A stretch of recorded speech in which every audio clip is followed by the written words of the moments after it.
All right, thank you very much. Appreciate it. I want to express our nation's deepest condolences and most heartfelt sympathies to the family of George Floyd. Terrible event, terrible, terrible thing that happened. I've asked that the Department of Justice expedite the federal investigation into his death and do it immediately, do it as quickly as absolutely possible. It's a local situation, but we're also making it into a federal situation, and it's a terrible thing. We all saw what we saw, and it's very hard to even conceive of anything other than what we did see. Should never happen, should never be allowed to happen, a thing like that. But we're determined that justice be served, and I spoke to members of the family. Terrific people, and we'll be reporting as time goes by. We think that we also have to make the statement, and it's very important that we have peaceful protesters and support the rights for peaceful protesters. We can't allow a situation like happened in Minneapolis to descend further into lawless anarchy and chaos, and we understand that very well. It's very important, I believe, to the family, to everybody, that the memory of George Floyd be a perfect memory. Let it be a perfect memory. The looters should not be allowed to drown out the voices of so many peaceful protesters. They hurt so badly what is happening, and it's so bad for the state and for that great city. So we are working very closely with the Justice Department. We're working with local law enforcement. We're working with everybody, and we're speaking with the family. And hopefully everything can be fairly taken care of. I understand the hurt. I understand the pain. People have really been through a lot. The family of George is entitled to justice, and the people of Minnesota are entitled to live in safety. Law and order will prevail. The Americans will honor the memory of George and the Floyd family. It's very important to us. It's very important to me to see that everything is taken care of properly. It's a horrible, horrible situation. And so we'll be reporting back in due course and as quickly as possible. I'm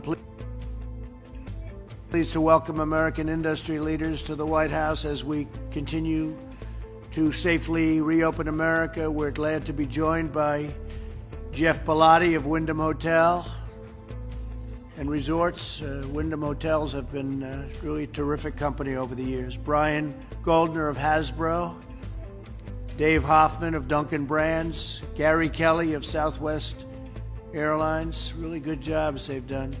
Rodney McMullen of Kroger. Thanks, Rodney. Oscar Munoz, United. Thank you, Oscar. United Airlines. Brad Smith of Microsoft. That stock has done very well, I will say. Great job, great job. Sonia Sengal of Gap. And thank you very much. Also with us are Secretary of Treasury Steve Mnuchin and Secretary of Labor Jean Scalia. Our nation continues to mourn for the lives claimed by the virus and grieve for the families who have lost loved ones. We continue to battle the invisible enemy. We're directing the full resources and support of the federal government to safeguard high-risk populations, especially in nursing homes. We've been a very powerful strategy on nursing homes for quite a while. The best strategy for public health is to aggressively protect the most vulnerable while allowing younger and healthier Americans to work safely.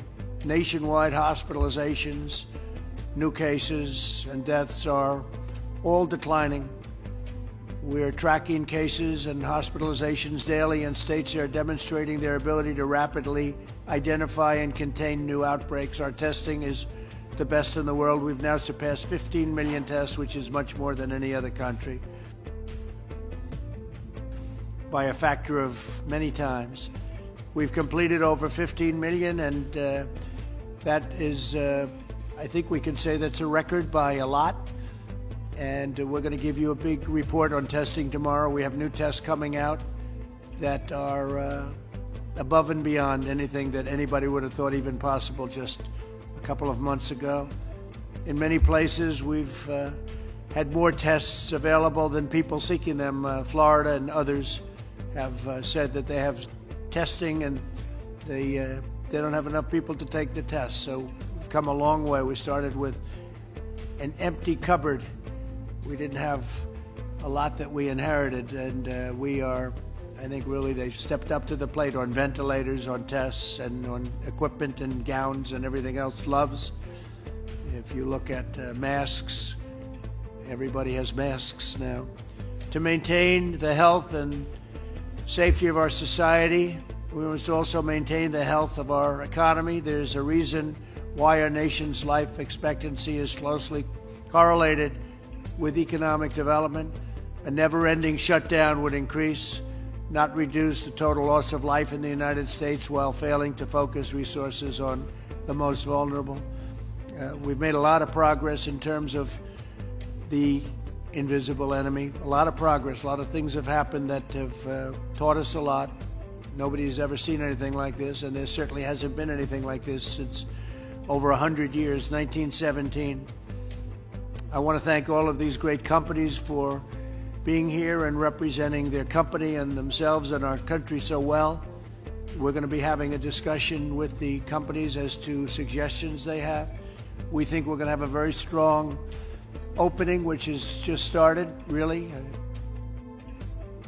We had the greatest economy in history of any country, not just ours. The greatest in history. We had the best employment numbers that we've ever had. We've had the best numbers in every way, whether it's the biggest tax cuts, the greatest regulation cuts of any president. Nobody's even come close.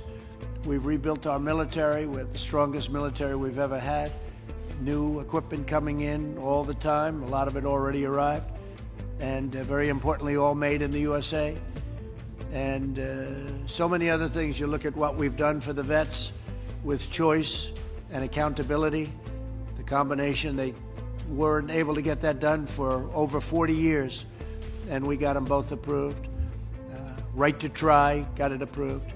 We've done so much, and then we had to turn it all off in order to be in a position where we are right now. Numbers were estimated to be 2 million deaths, 1.5 million deaths, maybe 1 million, but it could have been over 2 million and maybe substantially over. Unfortunately, one is too many. It should have been stopped. It could have been stopped in China. It should have been stopped in China, but it didn't stop. And the world got infected, and it's very sad thing. But we turned off the greatest economy ever, and we turned it off very quickly, very rapidly. We banned people coming in from China early, very early. In fact, most people said, don't do it. Even a month later, they were saying, you shouldn't have done it. And we turned out to be right. But we have now a long way to go. But we're getting very good early numbers, as everyone knows. The stock market has been doing very well because people have a lot of confidence. We're doing very well on therapeutics. We're doing very well on vaccines. I think we're going to have some very good answers soon. And we're set up logistically with our military.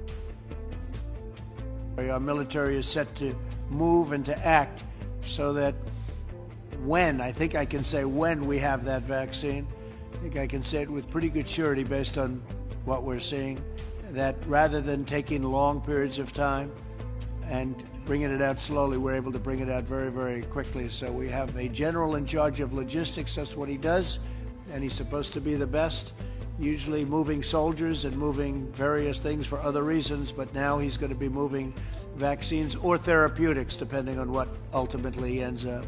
But we're doing very well on vaccines. We're doing very, very well on therapeutics. And maybe I could use the word cure as opposed to purely therapeutic.